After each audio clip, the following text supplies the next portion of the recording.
ओम शांति। आज का गुण है दूरदर्शिता। आज 9 जुलाई 2022 की मुरली है। 2022 आज त्रिकालदर्शी बाप दादा अपने सर्व मास्टर त्रिकालदर्शी बच्चों को देख रहे हैं। त्रिकालदर्शी बनने का साधन बाप दादा ने हर एक बच्चे को दिव्य बुद्धि का वरदान व ब्राह्मण जन्म की विशेष सौगात दी, क्योंकि दिव्य बुद्धि द्वारा ही बाप को, अपने आप को और तीनों कालों को स्पष्ट जान सकते हैं। दिव्य बुद्धि तथा याद द्वारा ही सर्व शक्तियों को धारण कर सकते हो, इसलिए पहला वरदान दिव्य बुद्धि है। ये वरदान बाप दादा ने सर्व बच्चों को दिया, लेकिन इस वरदान को प्रत्यक्ष जीवन में नंबरवार कार्य में लगाते हो दिव्य बुद्धि त्रिकालदर्शी स्थिति का अनुभव कराती। चारों ही सब्जेक्ट धारण करने का आधार दिव्य बुद्धि है। चारों ही सब्जेक्ट को सभी बच्चे अच्छी तरह से जानते हैं, वर्णन भी करते हैं, लेकिन जानना, वर्णन करना ये सभी को आता है, चाहे नए चाहे पुराने। इसमें सभी होशियार है, लेकिन धारण करना इसमें नंबर 1 बनते हैं। दिव्य बुद्धि की विशेषताएं। दिव्य बुद्धि वाली आत्माएं कोई भी संकल्प को कर्म व वाणी में लाने समय हर बोल और हर कर्म को तीनों काल से जानकर फिर प्रैक्टिकल में आती हैं। साधारण बुद्धि वाली आत्माएं बहुत करके वर्तमान को स्पष्ट जानती हैं, लेकिन भविष्य और भूतकाल को स्पष्ट नहीं जानती। दिव्य बुद्धि वाली आत्मा को पास्ट और फ्यूचर भी इतना स्पष्ट होता है जैसे प्रेजेंट स्पष्ट है। तीनों ही काल साथ साथ स्पष्ट अनुभव होता है। वैसे सभी कहते भी हो कि जो सोचो, जो करो, जो बोलो, आगे पीछे को सोच समझ कर करो।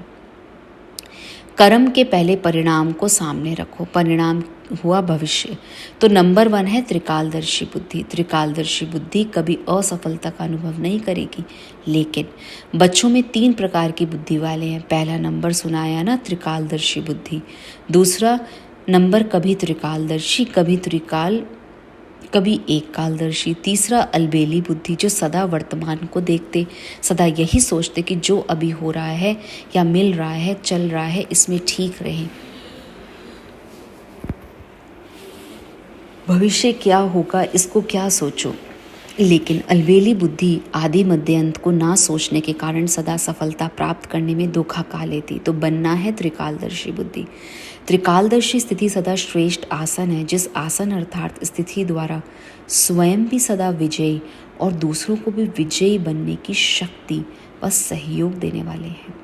दिव्य बुद्धि विशाल बुद्धि है। दिव्य बुद्धि बेहद की बुद्धि है। तो चेक करो कि स्वयं की बुद्धि किस नंबर की बनाई है। बाप दादा ने बच्चों के रिजल्ट में देखा कि ज्ञान, गुण, शक्तियों का खजाना जमा सभी बच्चों के पास है, लेकिन जमा होते भी नंबरवार क्यों है? ऐसा कोई भी नहीं दिखाई दिया जिसके पास खजाने जमा नहीं हो। सभी के पास जमा है, फिर नंबरवार क्यों?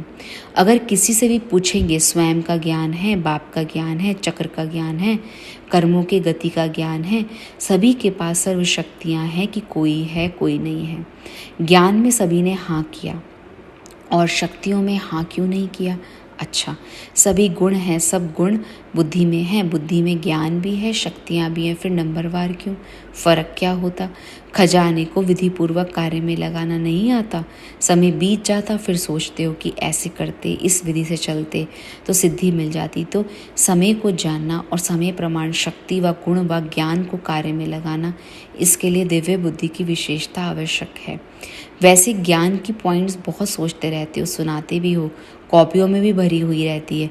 सबके पास कितनी डायरियाँ इकट्ठी हो गई हैं, काफ़ी स्टॉक हो गया ना। तो जैसे बाप के लिए गाया हुआ है कि मैं जो हूँ जैसा हूँ, वैसे मुझे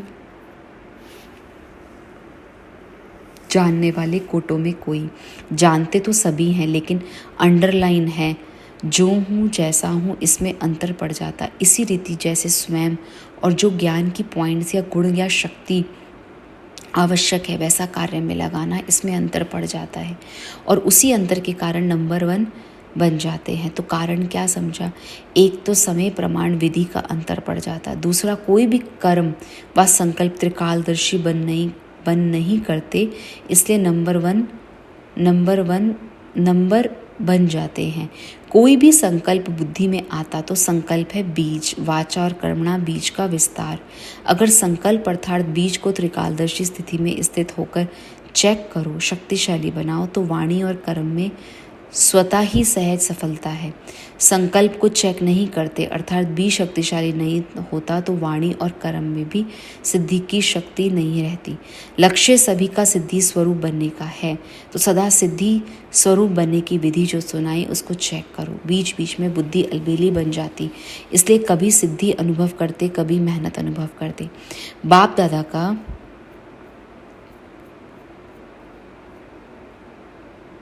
सभी बच्चों से बाप दादा का सभी बच्चों से प्यार की निशानी है कि सब बच्चे सदा सिद्धि स्वरूप बन जाएं।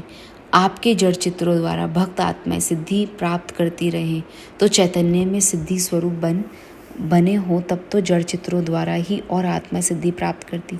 जो त्रिकालदर्शी स्थिति में स्थित रहते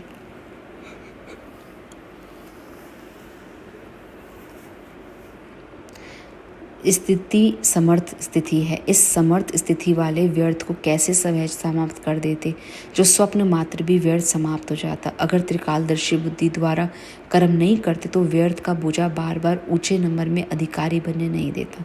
तो दिव्य बुद्धि का वरदान सदा हर समय कार्य में लगाओ। बाप दादा ने पहले भी इशारा दिया था कि ज्ञानी योगी आत्माएं बनो। अब ज्ञान और योग को शक्ति को प्रयोग में लाने वाले प्रयोगशाली आत्माएं बनो। जैसे साइंस की शक्ति का प्रयोग दिखाई देता ना, लेकिन साइलेंस की शक्ति के